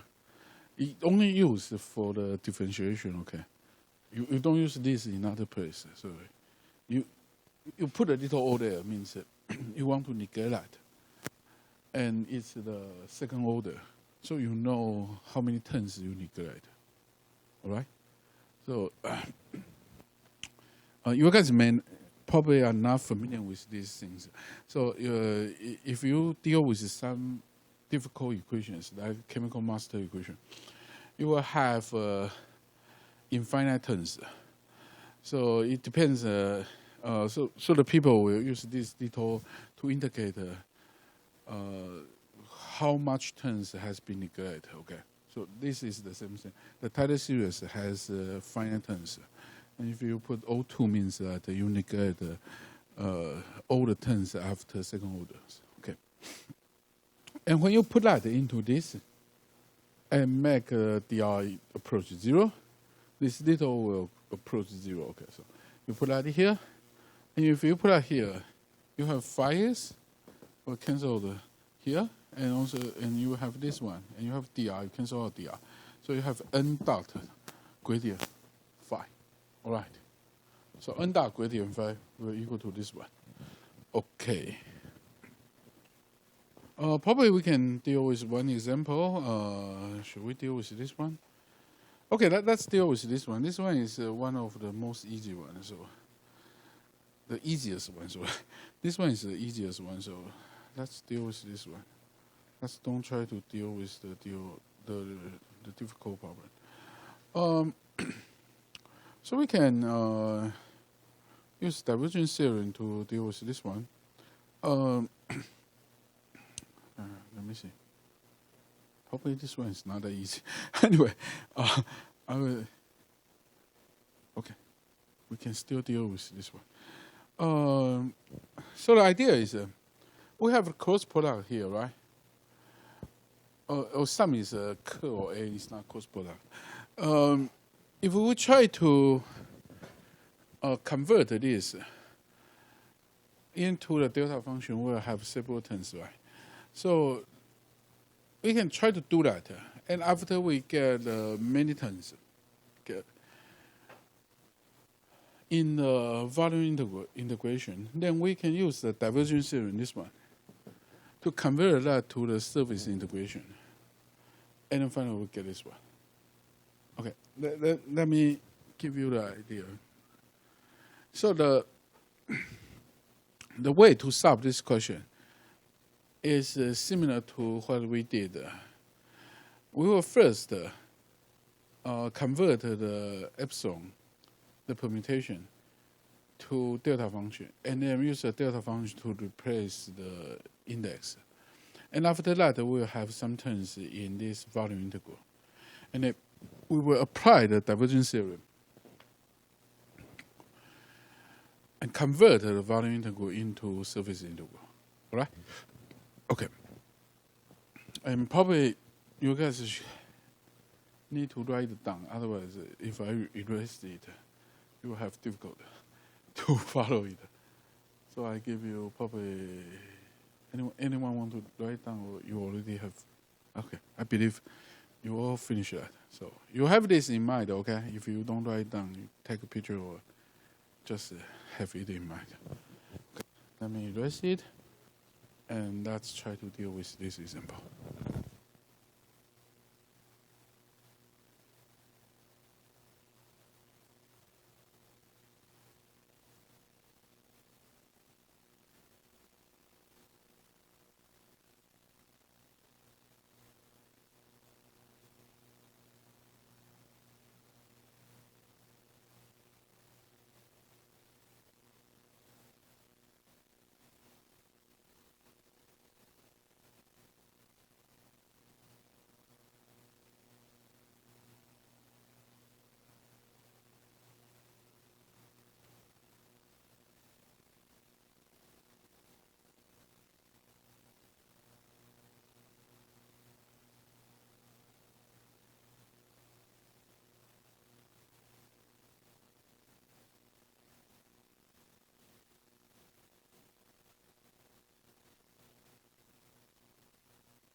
wait for a few minutes so you can go through that yourself first, probably 3 to 5 minutes. And then after that, I will explain this, okay? And if you want to take notes, you can take notes. I'll wait for all the people to finish your notes. Okay?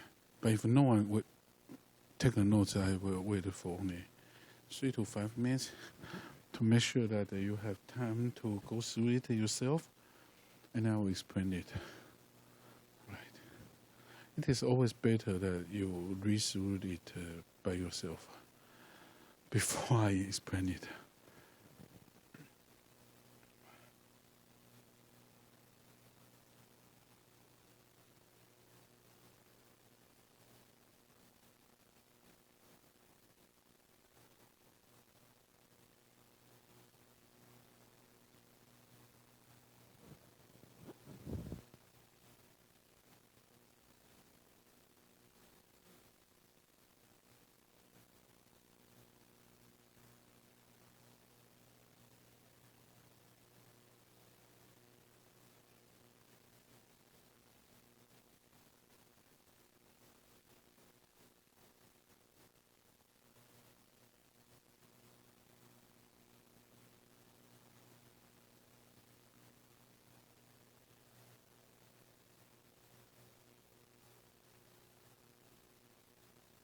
If all of you finish your job.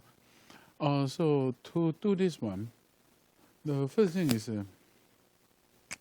we try to deal with this bracket, the bracket in the left-hand side. And the way to do that is we try to convert the permutation to delta function. Okay, and then use the delta function to replace the index notation. So let's do it. It's kind of easier. But it is always important to identify the unpaired index. For us, we know this is a vector, right? We know it's a vector. So we know we try to write down the I components of this. And if you have that in mind, then you will keep it unpaired. Okay. And if you deal with a tensor, then you will keep I unpaired. Okay. So here I intend to keep the I unpaired. Okay. I intend to do that. And then for all equations, I need to make sure that I always unpaired. Okay. Otherwise, it means that I made some mistake somewhere. So I keep I unpaired. So I use IJK to describe epsilon IJK to describe this one. If I describe that one, then I have IJK. And then the J will be used for this one, and K for B. So J for curl A and K for B. And if J for curl A, then the curl A I use J, start with J, and then Mn, and then Mn, so M for the del, and N for A. And this B, K, okay? Similarly, I do the same thing for this thing. So I have this one. Okay, let's have this one. And then I have A divergent V and B divergent A. So A divergent B, B divergent A. So in this equation, you can clearly see that I is always unpaired. Okay, I is always unpaired. And then we converted this into delta function. But as I say, if you directly convert this one into delta function, it is very likely you will make a mistake. The same thing to me. Okay, so I rewrite this IJK to JKI in order to put a J in the same position. Okay, and then I have K delta Km delta In, and then delta Kn delta Im. Okay, kind of easy, right? And then after that, we have this one, right? and this.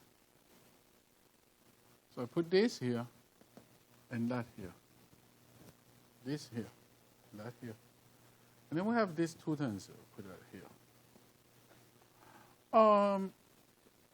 After that, we try to convert the index. So we try to do that. And we realize that this one and this one is extremely important because we want I to be unpaired.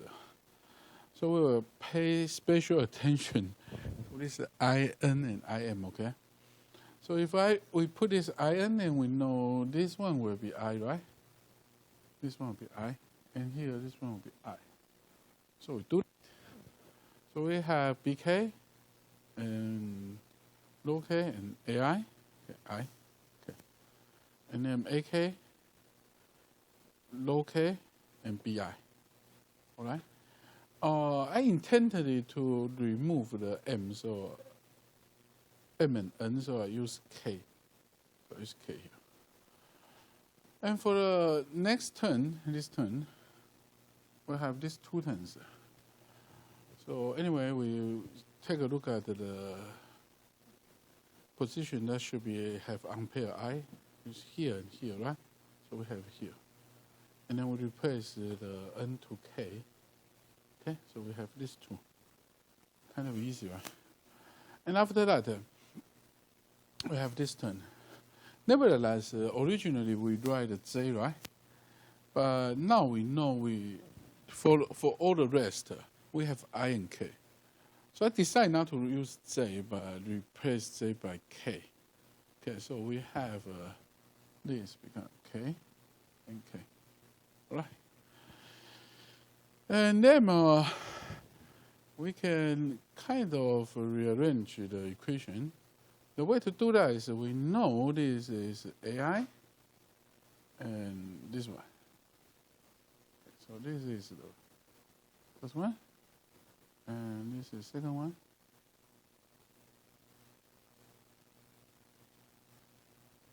Am I right? Yeah, I'm right. So we combine these two, okay? So combine these two. So it gives us this one. And then when we combine the two, we get this one.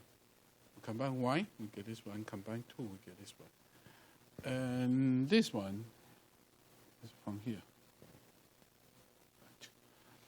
And once we have this, we can call for the previous divergence theorem. I write that with K, because your note already write that with I, right? So I write that with A, K. Once I write that with K, then we deal with this, right? This. So we have this BKAI, AKBI as F. So BKAI, AKBI, this is F. And that should be F, NK, right? F, NK. F, NK.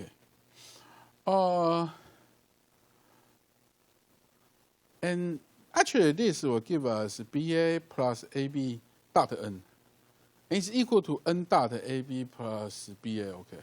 It's the same thing. Okay. Because you have AB and BA. So you actually get a symmetric matrix.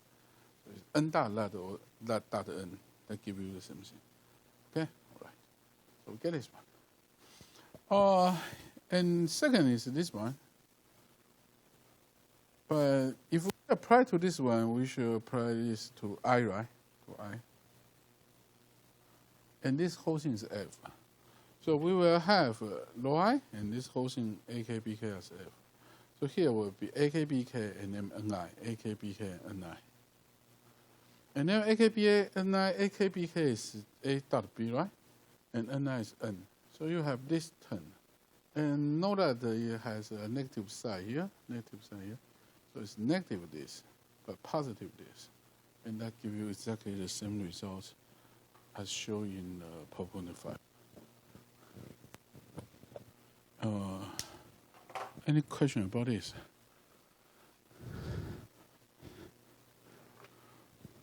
If not, then we'll come back to finish our final video, the star theory. Okay. I've drawn multiple versions of the exact same surface S, 5 copies of that exact same surface. And what I want to do is think about the value of the line integral. Let me write this down. The value of the line integral of f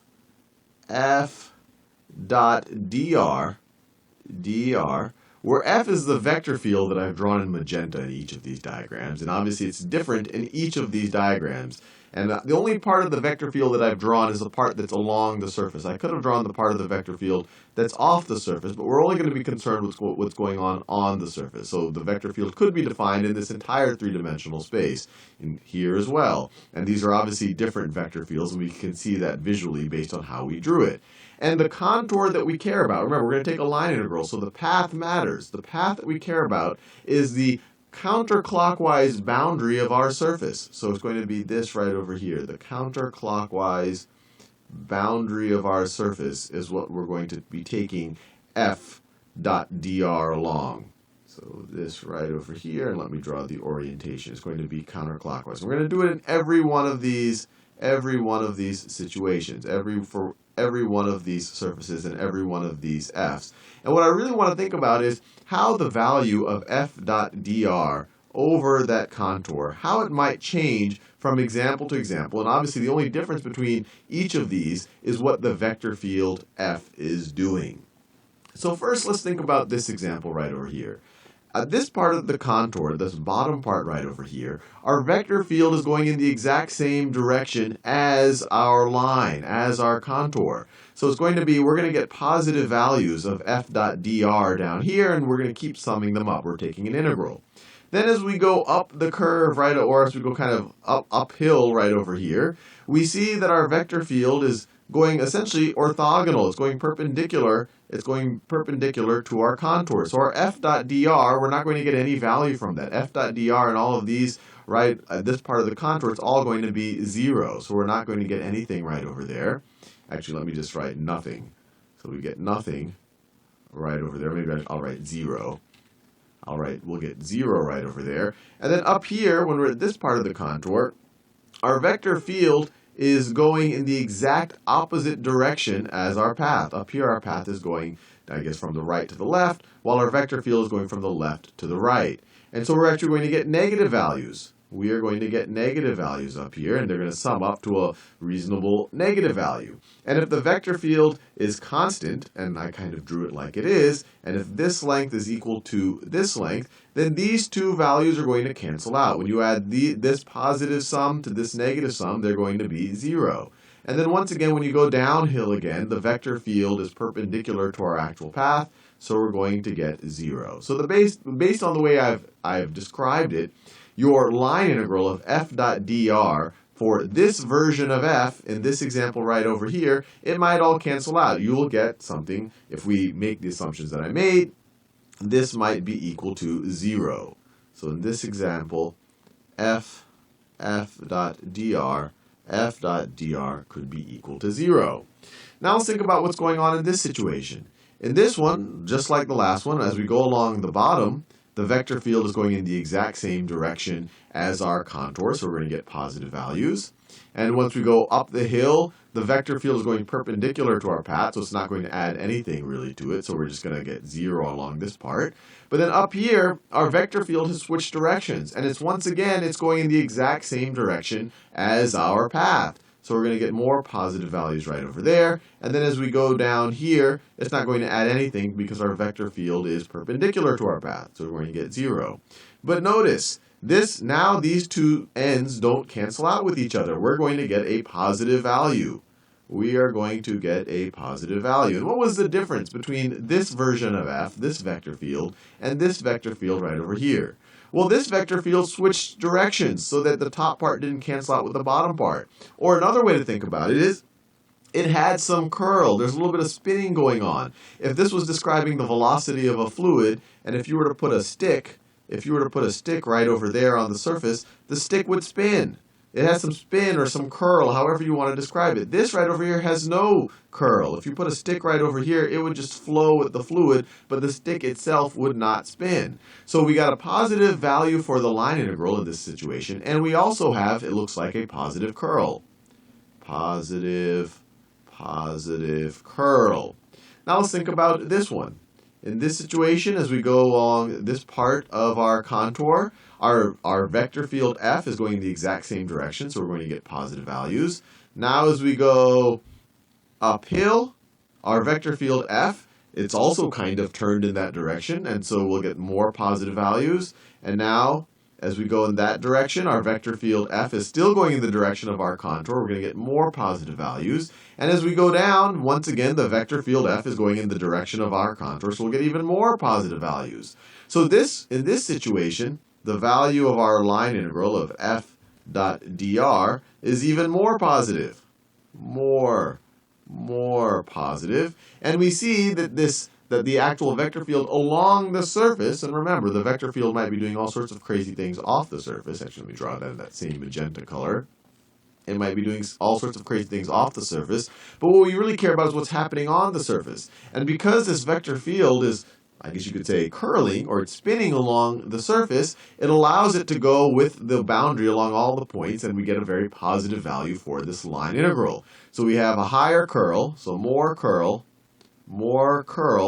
it looks like, is leading to a more positive line integral. Now let's think about what's happening in this situation right over here. This situation down here, our vector field is going in the same direction as our path, so we're going to get positive values.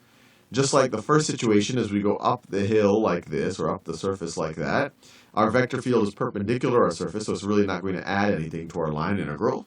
And then as we go along this top part, this first part of the top part right over here, the vector field is going against us, so it's negative right over here. We're going in the exact opposite direction of our path.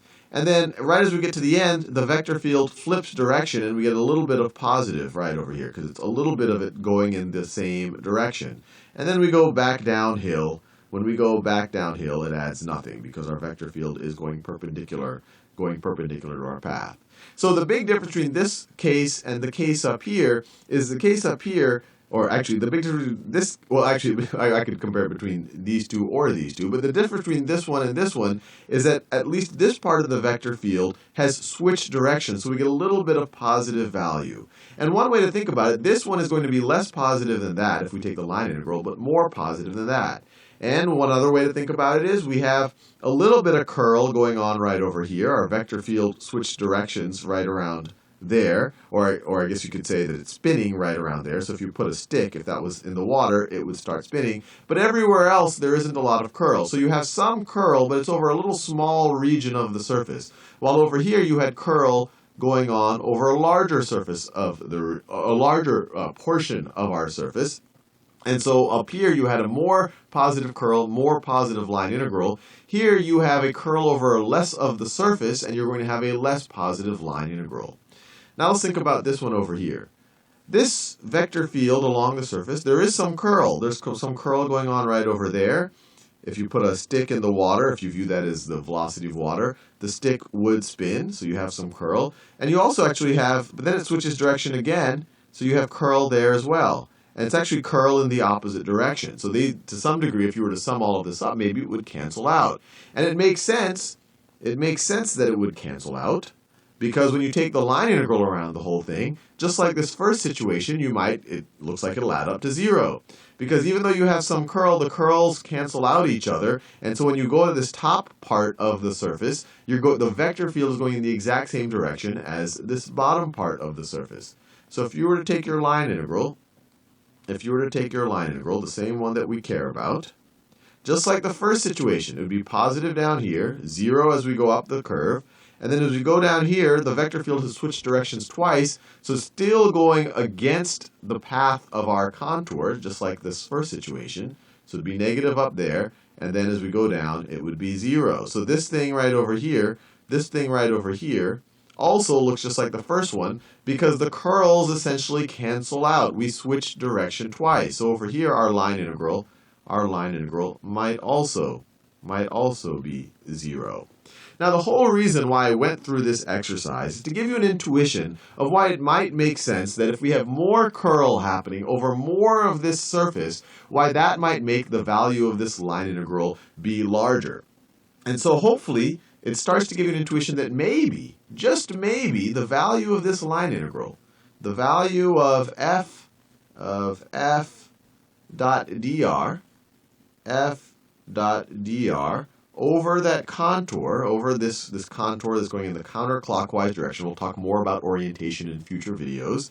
Maybe this is equal to the sum of the curls over the surface. And so let's think about this. It could be a surface integral. So we're going to go over the surface. And what we care about is the curl of f. We care about the curl of f. But we don't want to just care about the curl of f generally, because f might be spinning in a direction in a way that's off the surface. We care about how much it's curling on the surface.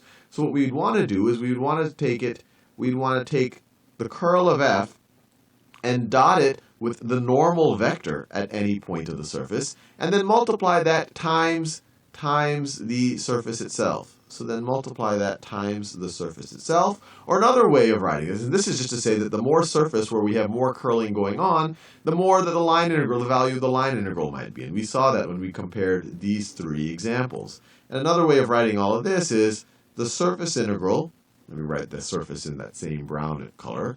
The surface integral of the curl of f, which would just be another vector that tells us how much we are spinning generally, but we want to care how much we're spinning along the surface. So we're dotting it with the normal vector, or another way to write this whole thing is to say dot ds. So if you take essentially the sum along across the entire surface of how much we're curling, how much we're spinning along that surface, then maybe, just maybe, this will be equal to the value of the line integral as we go around the boundary of the surface. And it actually turns out that this is the case, and I obviously haven't proven it to you here, but hopefully you have some intuition why this makes sense. And this idea that this is equal to this is called Stokes' theorem, and we'll explore it more in the next few videos.